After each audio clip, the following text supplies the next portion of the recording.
Hey there, my name is Danee, and I'm gonna talk a little bit about myself and tell you all my story and basically illustrate or hopefully illustrate why I'd be an excellent candidate to be on the Active Minds Speakers Bureau. So here goes.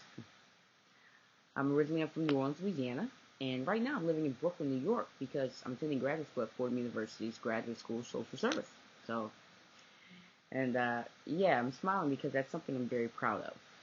Um, But I say that with a lot of humility because it took a lot of hard work and it took me overcoming a lot of difficult situations and persevering through things that I thought were basically impossible to get to where I am today. And of course, I did not do that by myself. Um, I had a lot of help from individuals who advocated for me and who constantly reminded me that there's nothing wrong with me. I just do things differently than a lot of people. Um, I need a little extra push in certain areas, and they help to solidify the fact that individuals who are suffering and those who are living with mental illness are the same as everyone else. And I say suffering from mental illness because before I got treatment, before I got help, I felt like I was suffering. And today, I feel like I'm living. So, and I feel great. I really do. In terms of my diagnosis, I have ADHD, polysubstance dependence, and major depressive disorder. And, the ADHD was something that I didn't get diagnosed with until later in life, when I was a young adult, or younger than I am now. I was 24 years old. And the diagnosis didn't come until after I left a residential treatment facility, which I entered when I was 23. And what I found out was that I was self-medicating, that not only were there physical implications that came along with having ADHD, just in terms of like my neurobiological makeup and what was going on up top that led me to pursue the use of drugs, because I liked, the way that they made me feel physically. It made me feel like what was going on up top was bearable. And before you knew it, I crossed the line into active addiction, and I couldn't go back. A lot of things had happened also in my childhood. I was adopted twice. I don't know who either my biological parents are, and so there was also a lot of emotional medicating that I did with the drugs. So they proved to be a double-edged sword for me and something that almost killed me.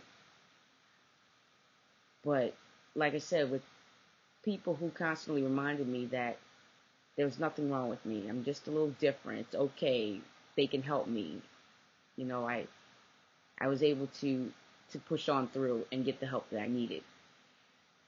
And again, I entered that residential treatment facility in April of 2005, and Hurricane Katrina hit in August of 2005. So I'm so grateful that what happened in terms of me going to treatment at that time, because I wouldn't be here today. I'd either be dead from a drug overdose, or I'd have been one of the people that they found floating. So I'm very grateful. But it's a lot of times ADHD isn't looked at in a favorable light, especially with young adults, in college, in high school.